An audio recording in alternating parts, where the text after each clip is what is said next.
Good morning students. ਅੱਜ ਅਸੀਂ grammar ਦਾ ਸਭ ਤੋਂ ਸੌਖਾ ਔਰ ਸਭ ਤੋਂ ਇੰਟਰਸਟਿੰਗ ਟੌਪਿਕ ਹੈ ਜਿਹੜਾ ਉਹ ਕਰਨ ਜਾ ਰਹੇ ਹਾਂ। ਜਿੱਦਾਂ ਕਿ ਤੁਸੀਂ ਬੋਰਡ ਤੇ ਦੇਖ ਸਕਦੇ ਹੋ, ਅਸੀਂ ਡੈਫੀਨੇਸ਼ਨ ਲਿਖੀ ਹੋਈ ਹੈ ਦ ਡਿਟਰਮੀਨਰਸ ਦੀ। ਸੋ ਇਹੀ ਸਾਡਾ ਟੌਪਿਕ ਹੈ। ਸਾਡਾ ਟੌਪਿਕ ਹੈ ਦ ਡਿਟਰਮੀਨਰਸ। ਡਿਟਰਮੀਨਰ ਦਾ ਵਰਡ ਮੀਨਿੰਗ ਹੀ ਉਹਦਾ ਮੀਨਿੰਗ ਹੈ ਜਿਹੜਾ ਬਹੁਤ ਹੱਦ ਤੱਕ ਕਲੀਅਰ ਕਰ ਦਿੰਦਾ ਹੈ। ਡਿਟਰਮਾਈਨ ਦਾ ਮੀਨਿੰਗ ਹੁੰਦਾ ਹੈ ਪੰਜਾਬੀ ਦੇ ਵਿੱਚ ਜੇਕਰ ਅਸੀਂ ਲਈਏ ਤਾਂ ਉਹਦਾ ਮੀਨਿੰਗ ਹੈ ਨਿਸ਼ਚਿਤ ਕਰਨਾ। ਇੰਗਲਿਸ਼ ਦੇ ਵਿੱਚ ਜੇਕਰ ਅਸੀਂ ਉਹਨੂੰ ਦੇਖਦੇ ਹਾਂ, so definition to determine means to fix, to mark or to limit. determiner ਹੈ ਜਿਹੜਾ ਉਹ ਇੱਕ ਵਰਡ ਨੂੰ ਲਿਮਿਟ ਕਰਦਾ ਹੈ, ਉਸਨੂੰ ਫਿਕਸ ਕਰ ਦਿੰਦਾ ਹੈ ਔਰ ਉਹਨੂੰ ਮਾਰਕ ਕਰਦਾ ਹੈ। ਔਰ ਉਹ ਕਿਸ ਵਰਡ ਨੂੰ ਮਾਰਕ ਕਰਦਾ ਹੈ? ਉਹ ਮਾਰਕ ਕਰਦਾ ਹੈ a noun. we have 8 parts of speech. ਸਾਡੇ ਕੋਲ 8 ਤਰ੍ਹਾਂ ਦੇ ਪਾਰਟਸ ਆਫ ਸਪੀਚ ਨੇ, ਬਟ ਉਹਨਾਂ ਵਿੱਚੋਂ ਸਭ ਤੋਂ ਜ਼ਿਆਦਾ ਇੰਪੋਰਟੈਂਟ ਔਰ ਪਹਿਲੇ ਨੰਬਰ ਤੇ ਜੋ ਅਸੀਂ ਸਿੱਖਦੇ ਹਾਂ ਉਹ ਹੈ a noun. ਔਰ ਨਾउन ਨੂੰ ਮਾਰਕ ਔਰ ਫਿਕਸ ਕਰਨ ਵਾਲੇ ਵਰਡ ਨੂੰ ਅਸੀਂ ਕਹਿੰਦੇ ਹਾਂ ਦ ਡਿਟਰਮੀਨਰ। ਇਸੇ ਲਈ ਡਿਟਰਮੀਨਰ ਨੂੰ ਅਸੀਂ ਦੂਜੇ ਸ਼ਬਦਾਂ ਦੇ ਵਿੱਚ ਨਾउन ਮਾਰਕਰ ਵੀ ਕਹਿੰਦੇ ਹਾਂ। ਇਸ ਚੀਜ਼ ਨੂੰ ਅਸੀਂ ਬਹੁਤ ਸੌਖੇ ਤਰੀਕੇ ਨਾਲ ਆਪਣੇ ਐਗਜ਼ਾਮਪਲ ਦੇ ਤਰੀਕੇ ਨਾਲ ਸਮਝ ਸਕਦੇ ਹਾਂ। ਪਹਿਲੀ ਐਗਜ਼ਾਮਪਲ ਹੈ ਸਾਡੇ ਕੋਲ ਹੀ ਹੈਲਪਡ ਹਿਸ ਫਰੈਂਡ। ਇਸ ਸੈਂਟੈਂਸ ਦੇ ਵਿੱਚ ਸਾਡੇ ਕੋਲ ਹੈ ਸਾਡਾ ਨਾउन ਫਰੈਂਡ ਔਰ ਫਰੈਂਡ ਨੂੰ ਡਿਟਰਮਾਈਨ ਕਰ ਰਿਹਾ, ਮਾਰਕ ਕਰ ਰਿਹਾ ਹੈ word his. He helped his friend. उसने अपने दोस्त की मदद की थी। उसने सिर्फ अपने दोस्त की मदद की थी, किसी होर दे दोस्त की मदद नहीं की थी। सेकंड एग्जांपल है साडी My friend gave me a pen। और जेकर असी लईए तां इस सेंटेंस दे विच साडे कोल दो नाउन हन, friend and pen। और इन्हां दोनों नाउन्स नूं डिटरमाइन मार्क करने वाले दो वर्ड्स ने साडे कोल साडे डिटरमिनर। फर्स्ट है my and second is a। Determiners the definition ਕਰਨ ਤੋਂ ਬਾਅਦ ਹੁਣ ਅਸੀਂ ਕਰਾਂਗੇ ਕਾਈਂਡਸ ਆਫ ਡਿਟਰਮੀਨਰਸ। ਜਿੱਦਾਂ ਤੁਸੀਂ ਦੇਖ ਸਕਦੇ ਹੋ ਸਾਡੇ ਕੋਲ ਡਿਸਪਲੇਡ ਹੈ। we have 5 types of determiners। first of all we have articles। Articles ਜਿੱਦਾਂ ਕਿ ਤੁਸੀਂ 6th ਕਲਾਸ ਤੋਂ ਕਰਦੇ ਆ ਰਹੇ ਹੋ, ਤਿੰਨ ਤਰ੍ਹਾਂ ਦੇ ਸਾਡੇ ਕੋਲ ਆਰਟੀਕਲਸ ਨੇ a, an ਔਰ the। ਇਹਨਾਂ ਨੂੰ ਅਸੀਂ ਦੋ ਕੈਟਾਗਰੀਜ਼ ਦੇ ਵਿੱਚ ਡਿਵਾਈਡ ਕਰਦੇ ਹਾਂ, ਇਨਡੈਫੀਨਿਟ ਔਰ ਡੈਫੀਨਿਟ ਆਰਟੀਕਲ। A और N ਜਿਹੜੇ ਸਾਡੇ ਹੈ ਉਹ indefinite articles ਨੇ ਔਰ ਜਿਹੜਾ the ਹੈ ਸਾਡਾ ਉਹ definite article ਹੈ। ਇਹਨੂੰ ਅਸੀਂ ਯੂਜ਼ ਕਰਦੇ ਹਾਂ singular noun ਦੇ ਲਈ ਜਿਹੜਾ ਕਾਊਂਟੇਬਲ ਹੈ ਸਾਡਾ, ਔਰ N ਨੂੰ ਵੀ ਅਸੀਂ ਯੂਜ਼ ਕਰਦੇ ਹਾਂ singular noun ਦੇ ਲਈ, ਬਟ ਇਹਨਾਂ ਦੋਨਾਂ ਦੇ ਵਿੱਚ ਇੱਕ ਡਿਫਰੈਂਸ ਹੈ। A ਨੂੰ ਅਸੀਂ ਯੂਜ਼ ਕਰਦੇ ਹਾਂ consonant sounds ਦੇ ਨਾਲ ਔਰ N ਨੂੰ ਅਸੀਂ ਯੂਜ਼ ਕਰਦੇ ਹਾਂ vowel sounds ਦੇ ਨਾਲ। ਜਿੱਦਾਂ ਕਿ ਤੁਹਾਨੂੰ ਪਤਾ ਹੈ ਇੰਗਲਿਸ਼ ਦੇ ਵਿੱਚ ਸਾਡੇ 26 ਅਲਫਾਬੈਟ ਨੇ, ਉਹਦੇ ਵਿੱਚੋਂ 5 ਸਾਡੇ ਵਾਵਲਸ ਨੇ A, E, I, O, U ਔਰ ਬਾਕੀ ਜਿੰਨੀਆਂ ਵੀ ਸਾਊਂਡ ਸਾਡੀਆਂ ਬਚੀਆਂ ਹੋਈਆਂ ਨੇ ਉਹ ਸਾਰੀਆਂ ਦੀਆਂ ਸਾਡੀਆਂ ਕੌਨਸੋਨੈਂਟ ਸਾਊਂਡਸ ਨੇ। ਜੇਕਰ ਅਸੀਂ ਇਹਨੂੰ ਸਿੰਪਲ ਤਰੀਕੇ ਨਾਲ ਯਾਦ ਕਰਨਾ ਹੋਵੇ ਤਾਂ ਪੰਜਾਬੀ ਦੇ ਸ਼ਬਦ ਨੇ ਜਿਹੜੇ ਊੜਾ ਐੜਾ ਈੜੀ, ਊੜਾ ਐੜਾ ਈੜੀ ਦੀ ਸਾਊਂਡ ਵਾਲੇ ਜਿੰਨੇ ਵੀ ਸਾਡੇ ਇੰਗਲਿਸ਼ ਦੇ ਅੱਖਰ ਨੇ ਉਹਨਾਂ ਸਾਰਿਆਂ ਦੇ ਨਾਲ ਅਸੀਂ ਐਨ ਲਗਾਵਾਂਗੇ ਜਿਹੜੇ ਕਿ ਸਿੰਗੂਲਰ ਹਨ, ਔਰ ਉਹਨਾਂ ਤੋਂ ਇਲਾਵਾ ਬਾਕੀ ਸਾਰਿਆਂ ਦੇ ਨਾਲ ਅਸੀਂ ਆ ਲਗਾਵਾਂਗੇ। ਹੁਣ ਆ ਗਏ ਅਸੀਂ ਦ ਤੇ। ਦ ਯੂਜ਼ ਹੁੰਦਾ ਹੈ ਪ੍ਰੋਪਰ ਨਾउन्स ਦੇ ਨਾਲ। ਡੈਫੀਨਿਟ ਹੈ ਜਿਹੜਾ ਪ੍ਰੋਪਰ ਨਾउन्स ਨੇ ਜਿੰਨੇ ਵੀ ਸਾਡੇ ਕੋਲ ਉਹਨਾਂ ਸਾਰਿਆਂ ਦੇ ਨਾਲ ਅਸੀਂ ਦ ਲਗਾਉਂਦੇ ਹਾਂ। ਇਸ ਤੋਂ ਇਲਾਵਾ ਇਹਦਾ ਯੂਸੇਜ ਜਿਸ ਚੀਜ਼ ਨੂੰ ਅਸੀਂ ਪਹਿਲਾਂ ਡਿਸਕ੍ਰਾਈਬ ਕਰ ਚੁੱਕੇ ਹਾਂ, ਜੇਕਰ ਅਸੀਂ ਸੈਕਿੰਡ ਉਹਨੂੰ ਦੁਬਾਰਾ ਦੂਸਰੇ ਟਾਈਮ ਤੇ ਫਿਰ ਯੂਜ਼ ਕਰ ਰਹੇ ਹਾਂ ਤਾਂ ਅਸੀਂ ਉਹਦੇ ਅੱਗੇ ਦ ਲਗਾਉਂਦੇ ਹਾਂ, ਕਿਉਂਕਿ ਉਹ ਇੱਕ ਸਪੈਸੀਫਿਕ ਹੈ ਜਿਹੜਾ ਪਰਸਨ ਔਰ ਥਿੰਗ ਹੈ ਜਿਹੜੀ ਉਹ ਬਣ ਚੁੱਕੀ ਹੈ। ਸੈਕਿੰਡ ਨੰਬਰ ਤੇ ਹੈ ਸਾਡੇ ਕੋਲ ਪੋਜੈਸਿਵਸ। ਪੋਜੈਸਿਵ ਹੈ ਜਿਹੜਾ ਉਹ ਆਪਣੇ ਵਰਡ ਤੋਂ ਹੀ ਕਲੀਅਰ ਹੈ। ਪੋਜੈਸ਼ਨ ਦਾ ਮਤਲਬ ਹੁੰਦਾ ਹੈ ਕਿਸੇ ਚੀਜ਼ ਦੇ ਉੱਪਰ ਹੱਕ ਰੱਖਣਾ, ਆਪਣਾ ਅਧਿਕਾਰ ਜਤਾਉਣਾ। ਤਾਂ ਜਿਹੜੇ ਵਰਡ ਸਾਡੇ ਨਾਲ ਜੁੜੇ ਹੋਏ ਨੇ, ਜੋ ਇਹ ਰਿਲੇਸ਼ਨ ਸ਼ੋ ਕਰਦੇ ਨੇ ਕਿ ਕੋਈ ਵੀ ਪਰਸਨ ਔਰ ਥਿੰਗ ਕਿਹਦੇ ਨਾਲ ਰਿਲੇਟਡ ਹੈ, ਉਹਨਾਂ ਨੂੰ ਅਸੀਂ ਪੋਜੈਸਿਵ ਡਿਟਰਮੀਨਰਸ ਕਹਿੰਦੇ ਹਾਂ। ਫॉर ਐਗਜ਼ਾਮਪਲ my ਮੀਨਸ ਮੇਰਾ, ਕਾਰ ਸਾਡਾ, your ਤੁਹਾਡਾ, his ਉਸਦਾ, ਹਰ ਉਸਦਾ। ਹਿਸ ਨੂੰ ਅਸੀਂ ਮੈਸਕੂਲਿਨ ਨਾउन ਦੇ ਨਾਲ ਯੂਜ਼ ਕਰਦੇ ਹਾਂ ਔਰ ਹਰ ਨੂੰ ਅਸੀਂ ਫੈਮਿਨਾਈਨ ਨਾउन ਦੇ ਨਾਲ ਯੂਜ਼ ਕਰਦੇ ਹਾਂ। देयर ਪਲੂਰਲ ਹੈ ਸਾਡਾ, ਉਹਨਾਂ ਦਾ। ਇਟਸ ਹੈ ਜਿਹੜਾ ਉਹ ਇਟ ਤੋਂ ਬਣਿਆ ਹੈ ਕਿਸੇ ਚੀਜ਼ ਦੇ ਨਾਲ ਜਿਹੜੀ ਚੀਜ਼ ਅਸੀਂ ਦੱਸ ਰਹੇ ਹਾਂ। ਥਰਡ ਨੰਬਰ ਤੇ ਹੈ ਸਾਡੇ ਕੋਲ ਨਿਊਮਰਲਸ। ਨਿਊਮਰਲਸ ਵਰਡ ਬਣਿਆ ਹੈ ਨੰਬਰ ਤੋਂ ਔਰ ਨੰਬਰ ਹੈ ਕਾਊਂਟਿੰਗ ਕਰਨੀ, ਗਿਣਤੀ ਕਰਨੀ ਕਿਸੇ ਚੀਜ਼ ਦੀ। ਫਰਸਟ ਹੈ 1 ਔਰ 2, ਫਰਸਟ ਸੈਕਿੰਡ। ਇਹ ਹੈ ਨਿਊਮਰल्स और ਇਹ ਹੈ कार्डिनल। ਸਾਡੇ कार्डिनल्स ऑर्डिनल्स है ਜਿਹੜੇ ਸਾਡੇ ਉਹ ਆਰਡਰ ਦੇ ਵਿੱਚ ਆ ਰਹੇ ਨੇ, ਕਰਮਵਾਰ ਆ ਰਹੇ ਨੇ, ਪਹਿਲੇ ਨੰਬਰ ਤੇ ਦੂਸਰੇ ਨੰਬਰ ਤੇ। ਉਸ ਤੋਂ ਬਾਅਦ ਆਉਂਦਾ ਹੈ ਬੋਥ।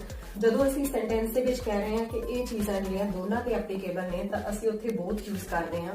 That both of us love English. ਸਾਨੂੰ ਦੋਨਾਂ ਨੂੰ ਇੰਗਲਿਸ਼ ਬਹੁਤ ਪਸੰਦ ਹੈ। Next is ਈਚ। ਈਚ ਵੀ ਦੋ ਦੇ ਲਈ ਯੂਜ਼ ਕੀਤਾ ਜਾਂਦਾ ਹੈ, ਬਟ ਬੋਥ ਔਰ ਈਚ ਦੇ ਵਿੱਚ ਫਰਕ ਇਹ ਹੈ ਕਿ ਈਚ ਹੈ ਜਿਹੜਾ ਉਹ ਦੋਨਾਂ ਤੇ ਬਰਾਬਰ ਹੀ ਐਪਲੀਕੇਬਲ ਹੋਏਗਾ। ਨੈਕਸਟ ਹੈ ਆਈਦਰ।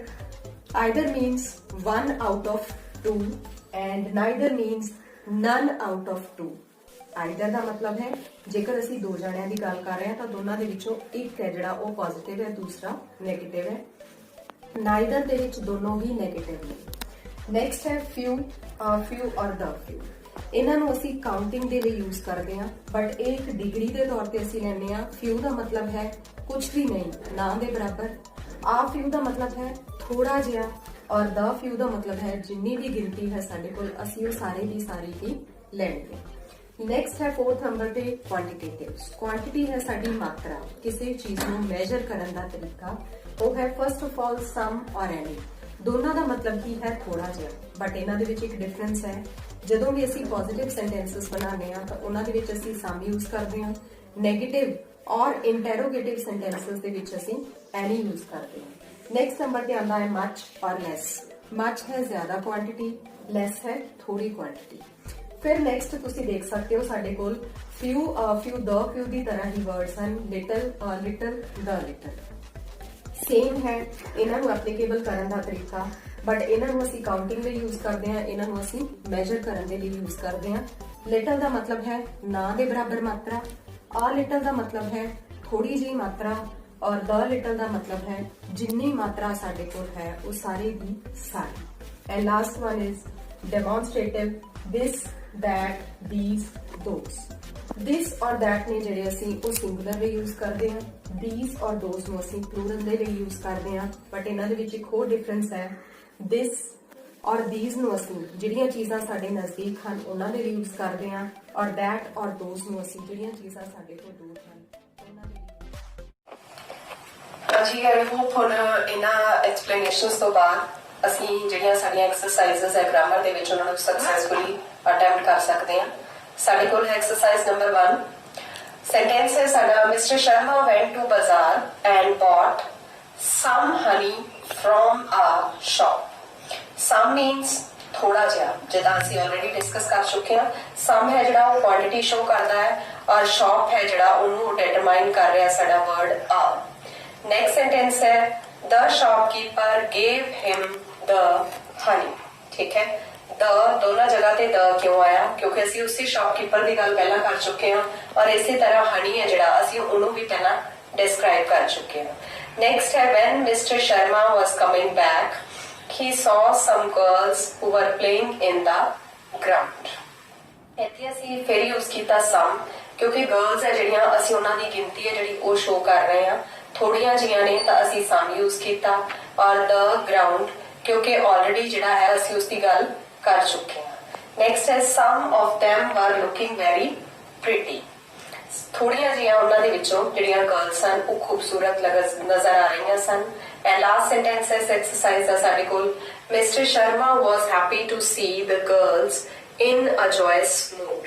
ਗਰਲਸ ਨੂੰ ਅਸੀਂ ਫੇਰ ਡੈਫੀਨੇਟ ਕਰ ਦਿੱਤਾ ਕਿਉਂਕਿ ਅਸੀਂ ਉਹਨਾਂ ਦੀ ਗੱਲ ਆਲਰੇਡੀ ਕਰ ਚੁੱਕੇ ਹਾਂ। ਅਸੀਂ ਦ ਲਗਾਇਆ, ਔਰ ਜੋਇਫੁਲ ਮੂਡ ਹੈ ਜਿਹੜਾ ਉਹ ਫਸਟ ਟਾਈਮ ਆ ਰਿਹਾ ਹੈ ਤਾਂ ਅਸੀਂ ਉਸ ਦੇ ਅੱਗੇ ਆ ਲਗਾਇਆ। ਹੁਣ ਹੈ ਸਾਡੀ second exercise. In my last summer vacation, I went to a historical place। ਹੁਣ ਅਸੀਂ ਇੱਥੇ historical place ਦੇ ਅੱਗੇ ਆ ਲਗਾਇਆ ਕਿਉਂਕਿ ਅਸੀਂ first time ਉਸ place ਦੀ ਗੱਲ ਕਰ ਰਹੇ ਹਾਂ। Next ਹੈ, it was a beautiful place। Beautiful place ਦੇ ਅੱਗੇ ਵੀ ਅਸੀਂ ਆ ਲਗਾਇਆ ਕਿਉਂਕਿ ਅਸੀਂ ਉਹਨੂੰ first time describe ਕਰ ਰਹੇ ਹਾਂ। Next is, all the members of my family went along with me। All means ਸਾਰੇ। Next, my father was very fond of visiting that place। My father ਕਿਉਂਕਿ ਮੈਂ I use ਕੀਤਾ ਸੀ ਤਾਂ ਉਹਨੂੰ describe ਕਰਨ ਦੇ ਲਈ ਅਸੀਂ ਆਪਣਾ possessive determiner ਹੈ ਜਿਹੜਾ ਉਹ use ਕੀਤਾ ਤਾਂ ਆ ਗਿਆ my father was fond of visiting that place means ਉਹ ਜਗ੍ਹਾ ਜਿਹੜੀ ਸਾਡੇ ਘਰ ਤੋਂ distant ਹੈ, ਦੂਰੀ ਤੇ ਹੈ। Next, We did not have much luggage with us. Much है जिहड़ा साडे समान दी जिहड़ी मात्रा है ਉਹਨੂੰ दर्शा रहा है.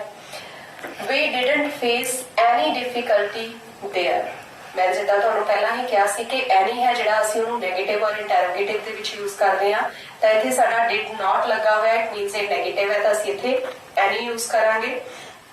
Because we had visited that place. वही डिस्टेंट जगह आ गई तो दैट यूज किया. Many a time. बहुत बार जी असी ये प्लेस है उत्थे बहुत बार असी विजिट कर चुके हैं. तो ये सी साडे इस सेकंड एक्सरसाइज का लास्ट सेंटेंस. हुण है साडे कोल साडी third exercise. Class teacher organized her birthday party at her home. जिदा कि तुहानूं पोजेसिव डिटरमिनर्स मैं ऑलरेडी समझा चुकी हाँ कि हर है जिहड़ा वो लड़की लिए यूज करना है. So our class teacher organized her birthday party at her home. Next है only a few girls were present in the party. तो जेकर असी पार्टी की गल करिए पहला द असी इसलिए यूज कर रहे हैं क्योंकि असी ऑलरेडी पार्टी की गल कर चुके हैं. अ फ्यू का मतलब है थोड़ियां जिहियां जिदा असी ऑलरेडी डिस्कस कर चुके हैं. Few a few the few दे विचों आ फ्यू है थोड़ा जिहा. नेक्स्ट है I bought an umbrella. An umbrella U है जिहड़ी साउंड वो साडी वाउल साउंड है उसके अगे असी एन यूज करांगे. As a gift for her. A gift जिहड़ा है एक सिंगुलर चीज असी ओहदी गल कर रहे हैं. As I had only a small amount of money with me. हुण इत्थे भी असी जिहड़ा है स्मॉल अमाउंट ऑफ मनी ਉਹਨੂੰ डिस्क्राइब कर रहे हैं. Next is class teacher was wearing a sari. उन्हें एक साड़ी सी जिहड़ी एक पहनी हुई सी. Next sentence is she was looking very beautiful in her attire. ते वो अपनी जिहड़ी ड्रेस सी ਉਹਦੇ ਵਿੱਚ बहुत खूबसूरत लग रही सी. हर अटायर हर है जिहड़ा वो शी ਨੂੰ एट्रीब्यूट कर रहा है. शी ਦਾ ਜਿਹੜਾ ਉਹ केस है पोजेसिव केस इसलिए इत्थे असी हर यूज किया है. सिमिलर जे तुहाडे कोल कोई सेंटेंस आंदा है जिथे ही लगा होए तो तुसी उत्थे हिज यूज करोगे. नेक्स्ट सेंटेंस है साडे कोल we had never seen her in that type of attire earlier. कि असी उन्हां नूं इदां दे कपड़ियां विच पहलां कदे नहीं सी देखिया. ਤਾਂ ਜਿਹੜਾ ਹੈ ਉਹ ਸਾਡਾ ਦੂਰ ਦਾ ਡੈਮੋਨਸਟ੍ਰੇਟ ਕਰ ਰਿਹਾ ਸੀ ਕਿੱਦਾਂ ਦੇ ਕੱਪੜੇ. ਤਾਂ ਉੱਥੇ ਅਸੀਂ ਡੈਮੋਨਸਟ੍ਰੇਟਿਵ ਜਿਹੜਾ ਡਿਟਰਮੀਨਰ ਹੈ ਉਹ ਯੂਜ਼ ਕੀਤਾ ਹੈ. ਲਾਸਟ ਸੈਂਟੈਂਸ ਹੈ ਸਾਡਾ all of the girls जिन्नियां भी लड़कियां सन सारी दियां सारियां wished her a long life. she is our favorite teacher. ਉਹ ਸਾਡੀ ਹੈ ਜਿਹੜੀ ਸਭ ਤੋਂ ਪਸੰਦੀਦਾ ਅਧਿਆਪਕ ਹੈ. हाँ जी स्टूडेंट्स ये सन साड़ियाँ 3 एक्सरसाइज तुहाडी ग्रामर दे विचों. इन्हां एक्सरसाइजेस करन तो बाद आई थिंक तुहानूं टॉपिक पूरी तरह नाल क्लीयर हो गया होएगा. बड़े सौखे तरीके नाल तुहानूं ये टॉपिक समझाउण दी कोशिश कीती है. ਤਾਂ ਤੁਸੀਂ ਆਪਣੀਆਂ ਫਰਦਰ ਐਕਸਰਸਾਈਜ਼ਸ ਹੈ ਜਿਹੜੀਆਂ ਉਹਨਾਂ ਨੂੰ ਬੜੇ ਆਰਾਮ ਨਾਲ ਔਰ ਈਜ਼ੀਲੀ ਸੋਲਵ ਕਰ ਸਕਦੇ ਹੋ. ਫਿਰ ਵੀ ਜੇਕਰ ਤੁਹਾਨੂੰ ਕੋਈ ਪ੍ਰੋਬਲਮ ਆਉਂਦੀ ਹੈ ਜਾਂ ਤੁਹਾਡੀ ਕੋਈ ਕੁਐਰੀ ਹੈ ਤਾਂ ਤੁਸੀਂ ਕਮੈਂਟਸ ਦੇ ਵਿੱਚ ਉਹਨਾਂ ਨੂੰ ਦੱਸ ਸਕਦੇ ਹੋ. You are always free to discuss with us. Thank you.